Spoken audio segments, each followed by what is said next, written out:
करना चाहते हो तो उसका कुछ ग्राउंड पढ़ा आपने? बोले पुजारी आप बताओ क्या ग्राउंड है इसका? यहाँ पढ़ा लिखा आदमी कहते हैं कि बेवकूफ क्यों होता है? जब पंडित आता है, पंडित के सामने सब सिलेंडर है। बोले जी आप बताइए क्या ग्राउंड है इसका? बोले समझो इस बात को जरा थोड़ा शास्त्रों के हिसाब से। बोले समझाओ। बोले विष्णु के अवतार राम है, राम के मंदिर का पुजारी कौन? बोला महाराज आप हो। ये बात सही है ना? बोले इनको हाँ सही बात है, बिल्कुल राम का मंदिर बनेगा, पुजारी तुम बनोगे। क्यों बनोगे? वो देखो वो केवल ये नहीं कह रहा राम के मंदिर का, कह रहा विष्णु के अवतार राम है और राम के मंदिर के पुजारी कौन है? बोले आप हो पंडित जी। विष्णु के अवतार कृष्ण है, कृष्ण के मंदिर के पुजारी कौन है? बोले जी आप है। उसी प्रकार विष्णु के अवतार हमारे शास्त्रों में देखो लिखे 9वें अवतार बुद्ध है, तो उनके मंदिर के पुजारी कौन बनेंगे? बोले साहब आप बनेंगे। ये दो लोगों को ऐसे बेवकूफ बना, ये जो कोर्ट में मामला पड़ा ना बस इसी आधार पर अटका हुआ है। उस समय बौद्ध नहीं थे कि इसको काउंटर कर सके, क्योंकि जहां यूपी में बौद्ध है, जहां महाराष्ट्र में बौद्ध है, वो बौद्ध तो 56 के है और तो बाबा साहब अम्बेडकर जी की दीक्षा के बाद बौद्ध बने। और जो पहले बौद्ध है, जो अनागारी धम्पाल जी के समय के बौद्ध थे, वो बौद्ध कुछ बंगाल में थे, कुछ उड़ीसा में थे, कुछ कर्नाटक में थे, और वो अधिकांश वो बौद्ध थे जो महायानियों से प्रेरित थे। तो उस समय पंडों ने ये बात समझाकर ये एक्ट बनवा दिया। तो सरकार ने कहा ठीक है बराबर बराबर कर देते, पर पुजारी तुमको ही बनाएंगे, क्योंकि उन्होंने सिद्ध कर दिया पुजारी हम हैं। और ये एक्ट बनाया गया और इस एक्ट में 9 लोग रखे, 4 बौद्धों को, 4 हिंदुओं को, एक प्रशासन के डीएम को। ये 76 साल पहले एक्ट बना, पर इसमें सबसे बड़ी जो चोरा छिपी हुई वो ये हुई कि बाबा साहब डॉक्टर अम्बेडकर जी उस समय दिल्ली में बैठकर संविधान सभा में संविधान बना रहे थे। और ये जो एक्ट बना 6 जुलाई 1949 में बना, और इसके 4 महीने 20 दिन बाद 26 नवंबर 1949 को संविधान सभा में संविधान पेश किया गया। जिस संविधान सभा में संविधान पेश किया गया उस संविधान सभा के अध्यक्ष डॉक्टर राजेंद्र प्रसाद, देश के प्रधानमंत्री पंडित जवाहरलाल नेहरू है। यानी दोनों लोग दिल्ली में रहते हैं, बाबा साहब दिल्ली में रहते हैं, यानी रोज जब संविधान का काम चालू है तो बातचीत तो होती है। और महाबोधि महाविहार मुक्ति का मुद्दा बहुत बड़ा मुद्दा था, क्योंकि अंग्रेजों से लेकर गांधी से लेकर फिर जाके उन लोगों तक की बात पहुंची।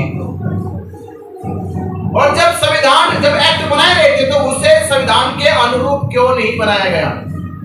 सवाल ये था कि जब एक्ट बनाया गया तो संविधान भी बन रहा था उस समय, तो आपको एक्ट बनाने से पहले संविधान का सहारा लेना क्यों नहीं था? ये जो चोरा छिपी हुई। तो दोनों लोगों ने बाबा साहब अम्बेडकर से इस बारे में कोई चर्चा नहीं करी। संविधान सभा में पेश हुआ और बौद्धों के, सिखों के, ईसाइयों के, जैनियों के जब अधिकारों की बात हुई, वो अनुच्छेद भी लिखे गए, तो उस दौरान इन दोनों लोगों को ये भी चर्चा करनी थी। जब 114 दिन बहस हुई तो एक दिन की बहस बढ़ाते कि बाबा साहब अम्बेडकर आपने ये अनुच्छेद 25, 26, 27 से देश के धार्मिक अल्पसंख्यकों की जो बात रखी गई है उसमें ये महाबोधि महाविहार बुद्धिस्टों का है, इसमें ये एक्ट बना है, क्या ये एक्ट हमारे संविधान के अनुच्छेदों के अनुरूप है या नहीं है? ये एक्ट बन चुका था। अब संविधान पेश हो गया तो हम इस एक्ट को संविधान के अनुच्छेद के अनुरूप देखना चाहते हैं। अगर अनुरूप है तो लागू किया जाए, अनुरूप नहीं है तो इसको खत्म कर दें। ये 84 हुई और तब से लेके आज तक एक बार नहीं बताया गया, ये इंटरनेशनल मुद्दा बताया नहीं गया। और तब से लेके एक भी बार इसे बहस में नहीं लाया गया, यानी प्रस्ताव में नहीं लाया गया, आदेश में लाया गया। प्रस्ताव लाना चाहिए था इसके ऊपर भी, पर आज तक प्रस्ताव क्या है? अब कुछ अपने लोग हैं, हम लोगों को नहीं पता चला, तो ये एक्ट बना रहा। पर अब मैं कह रहा जो काम हम इतने सालों में नहीं समझा पाए, इस समय हमने ये बातें देश के बौद्धों तक, अम्बेडकर वादी तक पहुंचा दी है। और मैं मानता हूं कि जो बात दक्षिण भारत में पहुंच जाए तो समझो पूरे देश में पहुंच गई, क्योंकि वहां बात बहुत कम पहुंचती है। वहां तक पहुंच जाने का मतलब है देश के कोने कोने तक पहुंच जाना। अब हमें करना क्या है कि ये बात तो पहुंच गई है, अब लोगों को पहुंचना ही करना। ये मैसेज लोगों तक पहुंच गया, अब लोगों को एक जगह पहुंचना है, और ये एक जगह का स्थान दिल्ली है, क्योंकि दिल्ली इसलिए चुना गया, इसका राजनीतिक असर है और इसका सामाजिक असर है। राजनीतिक असर यह है कि बिहार की जो राजनीति है वो दिल्ली से जुड़ी हुई है, क्योंकि वहां किसी की अपनी राजनीति नहीं है।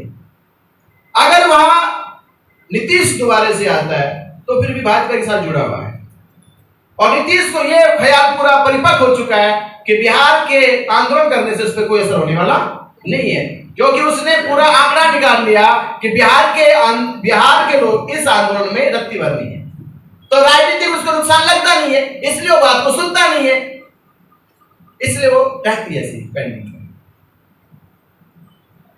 पर नीतीश की मजबूरी केंद्र है और केंद्र की मजबूरी देश है। तो ये जो जोड़ बना हुआ है, गठजोड़, इस पे हमें हलचल पैदा करनी है। अगर तेजस्वी की सरकार आ गई तो वो भी जुड़ा केंद्र से, यानी राहुल से जुड़ा हुआ है, कांग्रेस से जुड़ा हुआ है, और कांग्रेस की मजबूरी फिर देश है,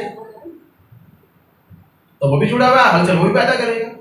तो जो बिहार की गवर्नमेंट हमारी बात नहीं सुन रही है, तो वो उनके जुड़ने के कारण वो यहां से बात सुन। तो राजनीतिक संबंध तो ये उनके हैं, और सामाजिक ताकत यह है कि देश भर के लोगों को जब दिल्ली में इकट्ठा किया जाएगा तो बौद्धों की ताकत देश भर के सामने आने पे होगी, इस सोशल मीडिया में दिखाई देगी। तो वो चर्चा देश के प्रत्येक राजनीतिक दलों में, सामाजिक संगठनों में, धार्मिक लोगों में उठाई जाएगी कि जब मस्जिद मुसलमानों के पास है, जब गुरुद्वारे सिखों के पास है, जब ईसाई चर्च ईसाइयों के पास है, हिंदू मंदिर हिंदुओं के पास है, तो बौद्ध विहार बौद्धों के पास क्यों नहीं है? जब देश के किसी भी हिंदू मंदिर में किसी एक बौद्ध को सदस्य नहीं बनाया गया, तो बौद्धों के महाबोधि महाविहार में हिंदुओं को सदस्य क्यों बनाया गया? ये एक व्यवहारिक सवाल है, इसके लिए पढ़ा लिखा होना जरूरी नहीं है। इसलिए मैं कहता हूं कि डॉक्टर राजेंद्र प्रसाद डॉक्टरेट होने के बाद भी, पंडित जवाहरलाल नेहरू एडवोकेट होने के बाद